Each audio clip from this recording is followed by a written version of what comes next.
सभी विद्यार्थियों का स्वागत है। आज हम बात करने वाले हैं आपके पहले मेजर पेपर व्यष्टि अर्थशास्त्र आई के सिलेबस के बारे में। चलिए इसे एकदम आसान भाषा में समझते हैं ताकि पूरी रूपरेखा दिमाग में बिल्कुल साफ हो जाए। तो आज हम क्या क्या देखने वाले हैं। सबसे पहले कोर्स का एक छोटा सा परिचय लेंगे, फिर एक एक करके सभी 5 यूनिट्स को समझेंगे और आखिर में बात करेंगे कि कौन सी किताबें पढ़नी हैं और इस विषय को पढ़कर आगे करियर में क्या क्या कर सकते हैं। तो चलिए शुरू करते हैं कोर्स के परिचय से। किसी भी विषय को शुरू करने से पहले ये जानना बहुत ज़रूरी है कि हम क्या पढ़ने वाले हैं, क्यों पढ़ने वाले हैं और ये हमारी आगे की पढ़ाई की नींव कैसे रखेगा।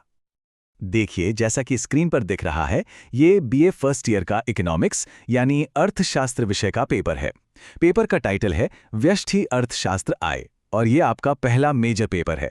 तो ये बहुत ही महत्वपूर्ण है क्योंकि यहीं से आपके अर्थशास्त्र के अध्ययन की मजबूत नींव तैयार होगी। अच्छा, तो इस पूरे कोर्स को पूरा करने के बाद हासिल क्या होगा? देखिए, सबसे ज़रूरी बात यह है कि ये कोर्स हमें एक अर्थशास्त्री की तरह सोचना सिखाएगा। हम पारंपरिक भारतीय और आधुनिक दोनों नज़रियों से ये समझ पाएंगे कि लोग विवेकपूर्ण व्यवहार यानी रैशनल बिहेवियर कैसे करते हैं। असल में लोग और कंपनियां अपने आर्थिक फैसले कैसे लेते हैं, ये सब समझने में बहुत मदद मिलेगी। चलिए अब आते हैं अपने पहली यूनिट पर। ये यूनिट बहुत ही दिलचस्प है क्योंकि इसमें हम भारत की अपनी ज्ञान परंपराओं में आर्थिक विचारों की जड़ों को खोजेंगे। देखेंगे कि हमारे देश में अर्थशास्त्र को लेकर कैसा चिंतन रहा है। तो इस यूनिट में हम क्या क्या पढ़ेंगे? इसमें हम बृहस्पति, कौटिल्य जैसे प्राचीन विचारकों के साथ साथ महात्मा गांधी जैसे आधुनिक भारतीय विचारकों के आर्थिक विचारों को भी समझेंगे। ये जानना बहुत जरूरी है कि कैसे हमारी भारतीय परंपरा ने वस्तु, मूल्य और विवेकशील व्यवहार जैसी आर्थिक अवधारणाओं को अपने एक अलग, अनूठे नजरिए से देखा है। यूनिट 1 में भारतीय चिंतन समझने के बाद अब यूनिट 2 में हम अपना ध्यान आधुनिक यानी पश्चिमी अर्थशास्त्र के मूलभूत सिद्धांतों पर लाएंगे। ये यूनिट हमें वो सारे ज़रूरी टूल्स और कॉन्सेप्ट देगी जिनकी ज़रूरत हमें आगे की पढ़ाई में पड़ने वाली है।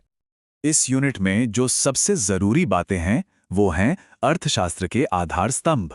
जैसे हम वास्तविक अर्थशास्त्र और आदर्शात्मक अर्थशास्त्र के बीच का फर्क समझेंगे।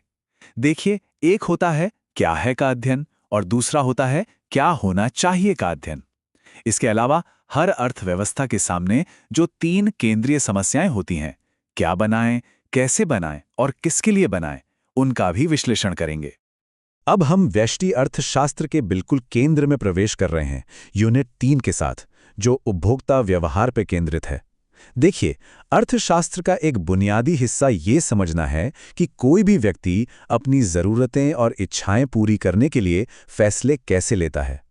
तो जैसा कि नाम से ही साफ है, ये यूनिट पूरी तरह से इस बात पर है कि एक उपभोक्ता यानी कंज्यूमर सोचता कैसे है और फैसले कैसे लेता है। इसमें हम उन मॉडल्स और सिद्धांतों को देखेंगे जो ये समझाते हैं कि लोग कुछ खास चीज़ें क्यों और कैसे खरीदना पसंद करते हैं। इस यूनिट में हम कई दिलचस्प टूल्स का इस्तेमाल करेंगे, जैसे कि उपयोगिता यानी यूटिलिटी एनालिसिस और तटस्थता वक्र, जिसे इंडिफरेंस कर्व कहते हैं। इन वक्रों से हमें ये पता चलता है कि कैसे अलग-अलग चीज़ों के कॉम्बिनेशन एक उपभोक्ता को बराबर की संतुष्टि देते हैं। कुल मिलाकर हम ये सीखेंगे कि एक उपभोक्ता अपनी सीमित आमदनी में सबसे ज्यादा संतुष्टि कैसे हासिल करता है। तो उपभोक्ता को तो हमने समझ लिया। अब यूनिट 4 में हम अर्थशास्त्र की 2 सबसे मशहूर अवधारणाओं को जानेंगे, मांग और पूर्ति यानी डिमांड एंड सप्लाई। यकीन मानिए, यही वो 2 शक्तियां हैं जो किसी भी बाजार अर्थव्यवस्था को चलाती हैं और तय करती हैं कि किसी चीज की कीमत क्या होगी। यहां हम एक बहुत ही महत्वपूर्ण कॉन्सेप्ट सीखेंगे, लोच या इलास्टिसिटी। इसका सीधा सा मतलब है कि कीमत बदलने पर किसी चीज की मांग या पूर्ति में कितना बदलाव आता है। ये बाजार को समझने के लिए बहुत जरूरी है। साथ ही हम मांग के नियम के कुछ मजेदार अपवाद भी देखेंगे, जैसे कि गिफिन वस्तुएं। तो उपभोक्ता और बाजार की शक्तियों को समझने के बाद अब हम आते हैं यूनिट 5 पर। ये हमें बाजार के दूसरे पक्ष से मिलवाती है, यानी उत्पादक या फर्म से। अब तक हमने खरीदने वाले को समझा, अब हम बनाने और बेचने वाले के फैसलों को समझेंगे। ये यूनिट ये समझने के लिए बहुत जरूरी है कि कोई भी बिजनेस ये कैसे तय करता है कि उसे कितना सामान बनाना है और अपनी लागतों को कैसे काबू में रखना है। इसमें हम उत्पादन फलन, पैमाने के प्रतिफल यानी प्रोडक्शन का स्केल बढ़ाने से लागत पर क्या असर होता है और लागत वक्रों जैसी महत्वपूर्ण अवधारणाओं को विस्तार से पढ़ेंगे। तो ये थी हमारी 5 यूनिट्स।